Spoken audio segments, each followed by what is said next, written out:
بہت اچھے لیکن حساس شاعر کی 2 کتابیں میرے پاس ہیں. ایک کتاب ہے ہاں اور نہیں کے درمیان، ہاں اور نہیں کے درمیان، اور دوسری کتاب ہے آئینہ. اور آپ کی 7 کتابیں ہیں، احمد نوید کی 7 کتابیں جن کی فہرست ہے میرے پاس موجود. تو میرے پاس 2 کتابیں ہیں لیکن 7 کتابوں کی فہرست اس پہ لکھی ہوئی ہے. در نیم وا، دوسری وجود، ایسی خلوت ہے کہاں، ہاں اور نہیں کے درمیان، مصحف عشق، آئینہ، آئینہ تو یہ ہے، اور کلام. کل 7 کتابیں آپ کی شائع ہو چکی ہیں. ہاں اور نہیں کے درمیان کو اوج کمال یہ دنیائے ادب سے شائع کیا گیا ہے. اور اس کتاب کو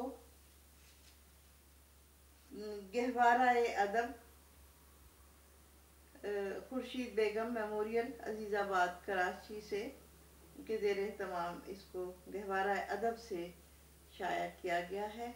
آئینہ یہ دوسری کتاب ہے جو میرے پاس موجود ہے. ان کے بارے میں ہاں اور نہیں کے درمیان، یہ کتاب مجھے حال ہی میں موصول ہوئی ہے. یہ کتاب میرے پاس بہت پہلے سے ہے.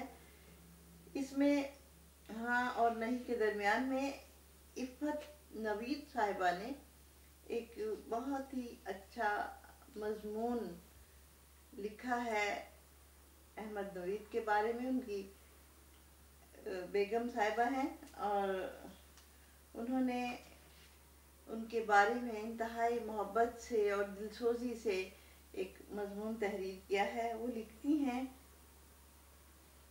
میں کچھ اقتباسات اس کے سناتی ہوں تاکہ شاعر کی شخصیت کو سمجھنے میں مدد ملے.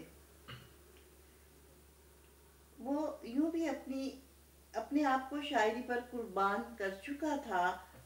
بڑھے ہوئے شیو کے ساتھ گردن جھکائے، پیشانی پر گہری لکیروں کا جال لیے، کسی فکر کی گہرائی میں غوطے کھاتے ہوئے اس کی جھکی نظریں سگریٹ کے ٹوٹوں کی متلاشی رہتیں. اس وقت جبکہ اس کی ظاہری وضع قطع دیوانوں کی سی تھی، اس نے کبھی بھی اپنی خودداریوں پر آنچ نہ آنے دی.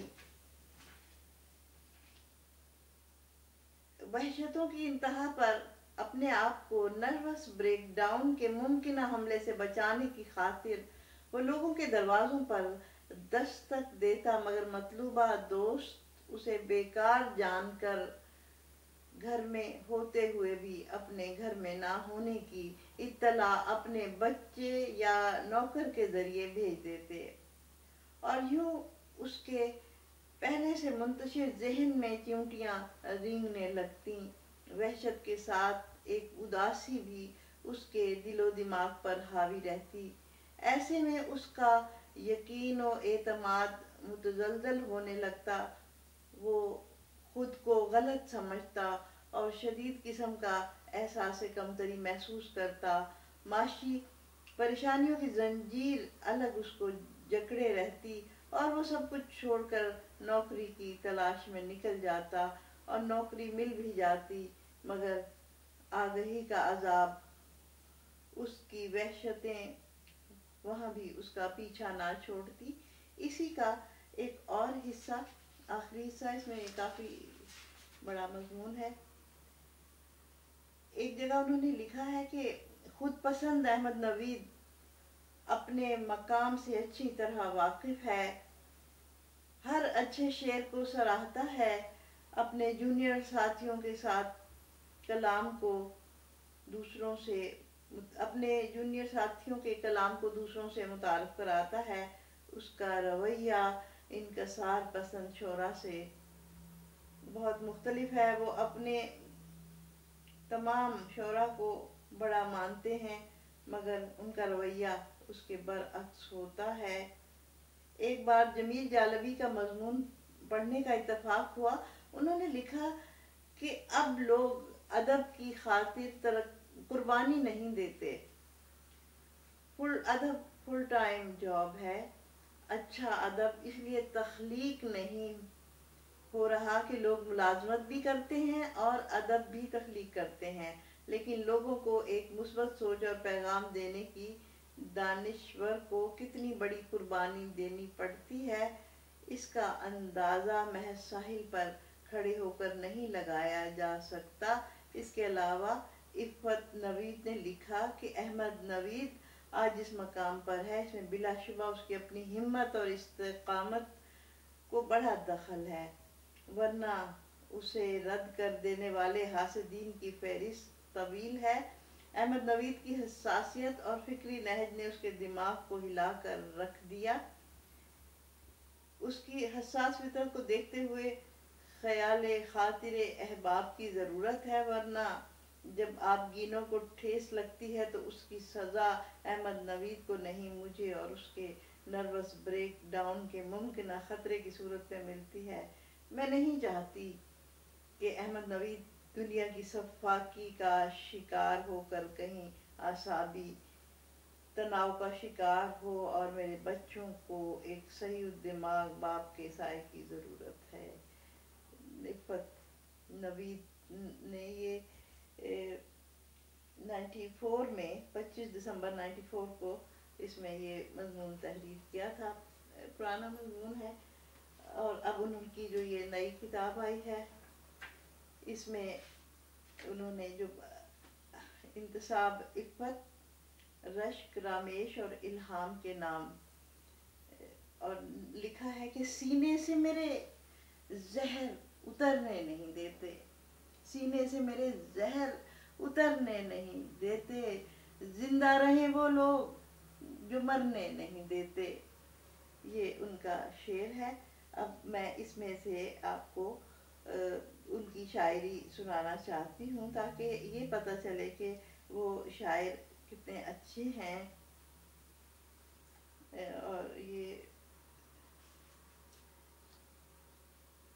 ابھی نہیں ہوں سرے آئینہ، ابھی ہوں میں، گشودہ ہوں کہ خود اپنا حیرتی ہوں میں، زبان بیٹھے ہیں بزم ازل کے نکلے ہوئے، کوئی نہیں کہ جو پہچان لے وہی ہوں میں، کہاں سے لاؤں وہ محویت خبر انداز، یہاں تو خود کو میسر کبھی کبھی ہوں میں، کہاں سے گزروں نہ گزروں کہاں سے وائے سفر، کہ ہر نظارے پہ کہتا ہے رفتنی ہوں میں، جو نکلا خود سے تو آگے تھی تنگ یہ افلاک، نکل کے دام سے بھی زیر دام ہی ہوں میں۔ اب ان کی کوئی بھی ہم غزل لیتے ہیں۔ حیرتی ہوں چشم کے آگے دھرا ہے آئینہ، حیرتی ہوں چشم کے آگے دھرا ہے آئینہ، مستقل دیکھو تو جانو ایک بلا ہے آئینہ، کچھ نہیں مقصود چشم عشق حیرت کے سوا، آنکھ جو رکھتا ہے اس کا مدعا ہے آئینہ، کس کے ٹھہرائیں مماثل کیا رکھیں تمثیل میں، کس سے دیں تشبیہ آخر آئینہ ہے آئینہ، میں نے دیکھا تو نہیں اس کا بدن لیکن یہ ہے کیا قیامت ہوگا وہ جس کی قبا ہے آئینہ، ایک نگہ حائل نہیں لے دیکھ یہ رنگ وصال، چشم خوں آلود ہے ٹوٹا ہوا ہے آئینہ۔ یہ احمد نوید کی کتاب آئینہ، اس میں سے ایک اور غزل سناتی ہوں۔